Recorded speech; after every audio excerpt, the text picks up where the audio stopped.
Haven অর্থাৎ স্বর্গ, শুনেছি যার রাস্তা যায় দেবতাদের মধ্যে, আর তারই ম্যাজিকে তৈরি হয়েছে এই সুন্দর কিন্নর উপত্যকা। সিমলা থেকে প্রায় 224 কিলোমিটার দূরে পৃথিবীর মধ্যে সবচেয়ে কঠিনতম রাস্তা ভারতবর্ষের তিব্বত হাইওয়ের উপর দিয়ে যেতে হবে আপনাকে।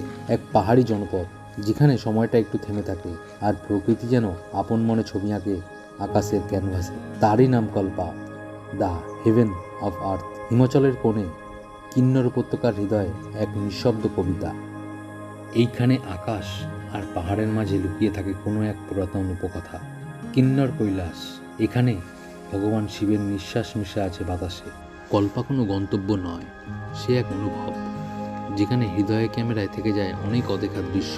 আর এই অদেখা দৃশ্য নিয়েই আপনাদের সামনে আসতে চলেছি ফুল এপিসোড নিয়ে কিছুদিনের মধ্যে। আশা করি আপনাদের ভালো লাগবে। যদি এই শর্ট ভিডিওটি ভালো লেগে থাকে তবে অবশ্যই সাপোর্ট করবেন। ভালো থাকবেন, সুস্থ থাকবেন। নমস্কার।